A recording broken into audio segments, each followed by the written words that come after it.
Okay, excellent. So maybe we can start. If you could share your name and your institutional affiliation, and maybe just a little bit about the kind of work that you do that brings you to SBL. Yeah, absolutely. I'm Alice Mandell, and I'm in the Near Eastern Studies Department at Johns Hopkins University. And I'm an assistant professor of Biblical Studies and Near Eastern Studies, and I hold the Albright Chair at Hopkins, and I'm also in Jewish Studies too.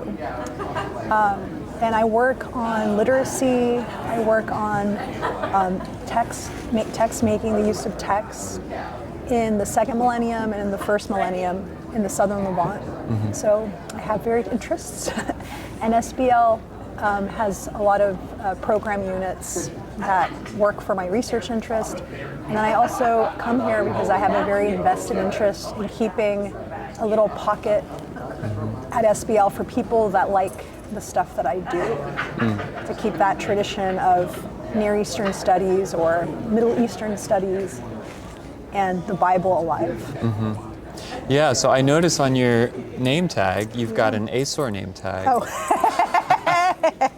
Oh, I got in with this. That's really funny. Okay, I didn't even notice. I thought it was my SBL name tag. I won't tell on you. Yeah. But maybe you could talk a little bit about that. So ASOR, the meeting is held just prior to SBL. So it's sort of continuous with SBL. There's a relationship there, but these are also distinct organizations. How does that work? It used to work in a way where both meetings were in the same city or in the same general region. And ASOR tends to be more material culture people. It's archaeologists, and it's not connected to the Bible, though there are a lot of sessions. There's a couple of sessions that are explicitly on the Bible or on Southern Levantine archaeology, and there are a lot of overlap topics with biblical studies. And typically ASOR starts Wednesday night and it runs Wednesday to Saturday.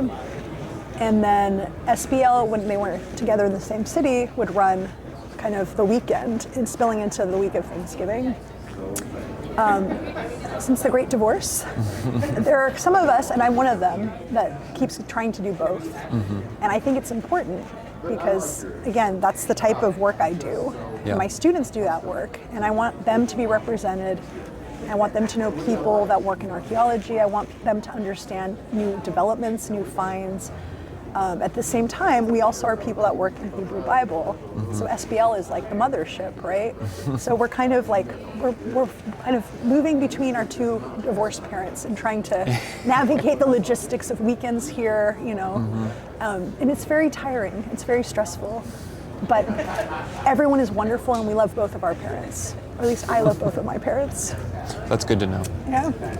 But yeah, and I did, and it was funny too because I always lose my name tags, so I had to hunt in my bag for this, and the gentleman at the door waved me in, so I think the pot spoke to him. Yeah, I think anything in a name tag holder would probably get you in here. I got the wrong one. Yeah. We shouldn't publicize that. But. Well, we've done that. We've swapped name tags before. I've been Jeremy Smoke several times, and nobody noticed. But yeah, so that's what I do. So. I'm curious in your role, so you mentioned you hold the William Foxwell Albright Chair at Johns Hopkins, so for those of us here at SBL who work in particular in Hebrew Bible or Old Testament, that's a name that has a legacy, in some ways a complicated legacy, like all legacies. Yeah. But I'm curious, for you as a scholar who you're kind of working between a few disciplines, you're interacting with a handful of different discourses that are going on in biblical scholarship and in scholarship of just the ancient world. How do you think about the history of scholarship on the ancient world, on the Bible and its ancient context? And then if I could make this question just slightly more complicated and longer for you, looking ahead, SBL is headed towards its sesquicentennial, 150 years of SBL.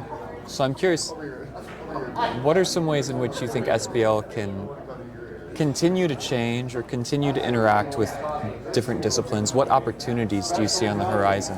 I will address the second part, and then I'll go to the first part. I think that there needs to be a new parenting plan.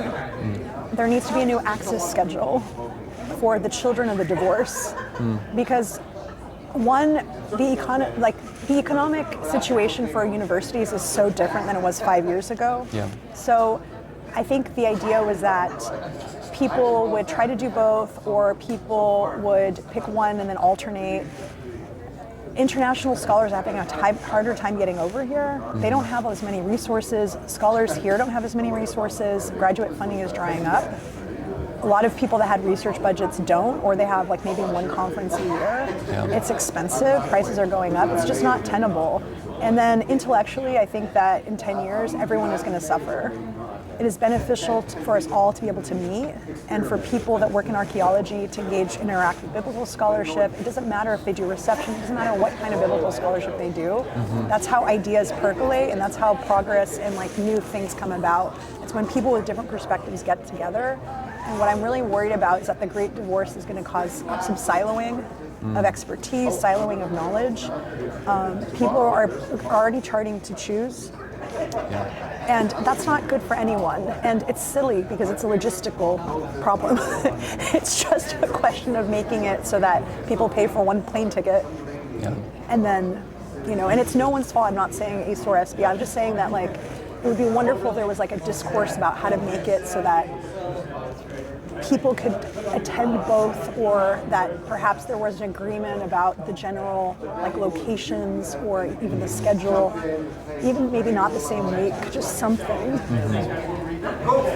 So going to Albright, so I'm finishing work on the Amarna letters, and specifically Albright. A lot of people talk about his legacy in biblical scholarship. They'll talk about his work in religion. They'll talk about his confessional background. They'll talk about how he reflects a phase of the field that in certain areas was very groundbreaking, in certain areas, like any phase, had its definite like issues. But one of the really interesting things about Albright, and this is something that I think has been under-recognized, is that Albright is the person of the Albright school. They did keep the Amarna letters alive. And there's kind of this flip where in Assyriology, the Amarna letters like have never really been like the cool thing to do, because it's weird, and it was always called as peripheral Akkadian, right? So you already see like what's interesting about the Amarna letters. It's like the flip of like the core periphery, like intellectual academic discipline. The Levant is like the sad, impoverished, world of cuneiform. And Albright liked the Amarna letters because he thought they were kind of studied like the precursor to like the Bible in a way, right? And like they were also viewed as, and they are the earliest linguistic evidence that's a bit robust for that region. And so he taught the Amarna letters to his students. William Moran, Anson Rainey spent studied for a year with Bill Moran, and he goes to Israel. He becomes Israeli, and he starts founding kind of really getting he kind of works in Assyriology in Israel. Shlomo Israel studies with him. So there's this whole genealogy of Amarna people that are kind of spun off of Albright's seminars. And what's interesting is that in Assyriology today, the Amarna letters are important. And they are part of the process of I think decolonizing certain aspects of language ideology, certain aspects of scribal, models of a scribal core, models of kind of the way language is supposed to work. And in a way, Albright is part of that too. To give you even more complicated answer to your complicated question. That's wonderful. Which is cool. Yeah. I'm this is pretty interesting. So, yeah. So I'm curious, can you recall the city that the first SBL meeting you attended was in? I do. Okay, so I was living in Cairo. And I was so I used to do a lot of I love Arabic. If I had another life, or if I get reincarnated, which I don't think will happen, but I would love it to happen. Maybe I would dive and become a professor of Arabic literature. I like Arabic a lot.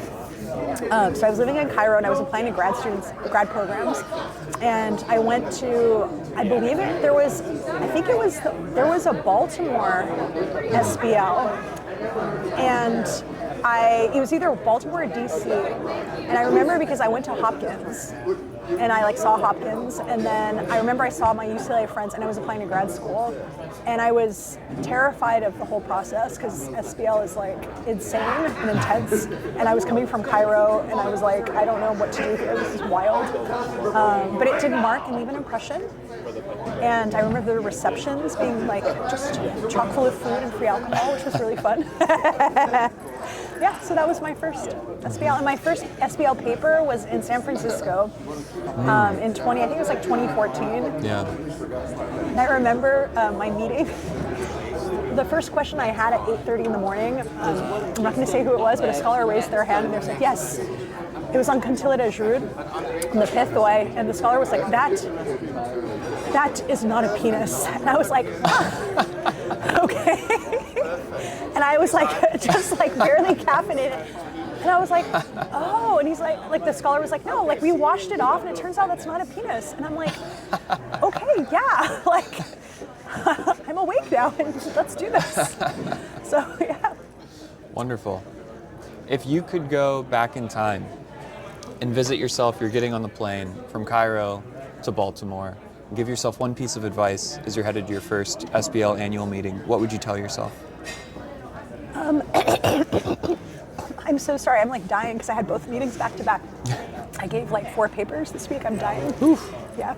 I would say like, one of the things that is, SBL is so like wonderful, right? Because it's like, it's the carnival, it's like Carnival. It's like, and I'm even dressed that way. I don't know how that happened.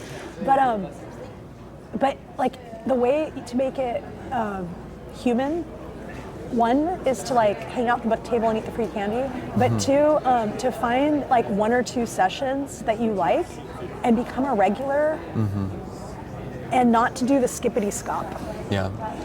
Or do the skippity scop if that's what you like. But if you're like kind of nervous or you kind of think that, you know, you feel lost or overwhelmed, just like pick one and just stay for all the papers in that session. Even if like it's not your topic, you'll learn something, but like you'll start like recognizing faces, and then there's usually like people will have like a core that keep going to the same sessions.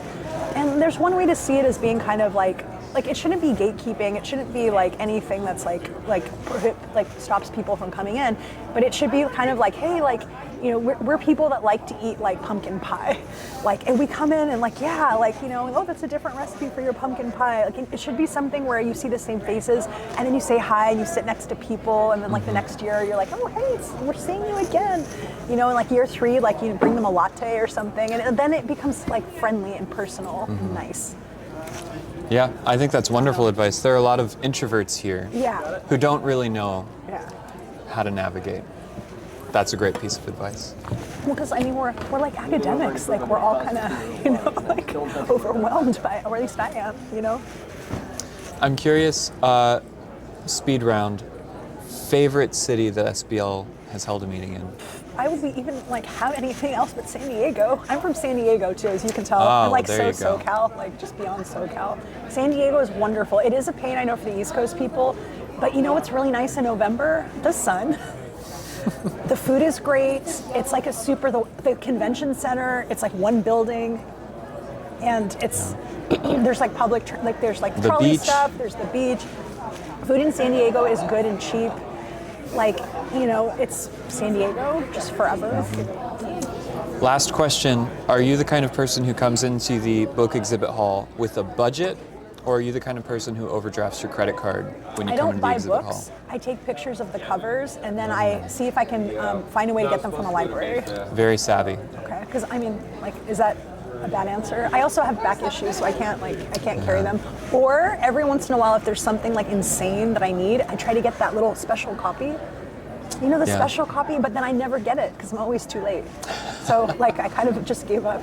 Yeah, I have to stop because I have to watch the weight limit on my baggage. Yeah, and also, like, physically, like, you have to schlep all that stuff. Like, yeah. Well, I know conference schedules are very busy. Thank you so much for taking the time. Thank you so much for having me. This was great. Thank you. And perfect. No, Thank you so much.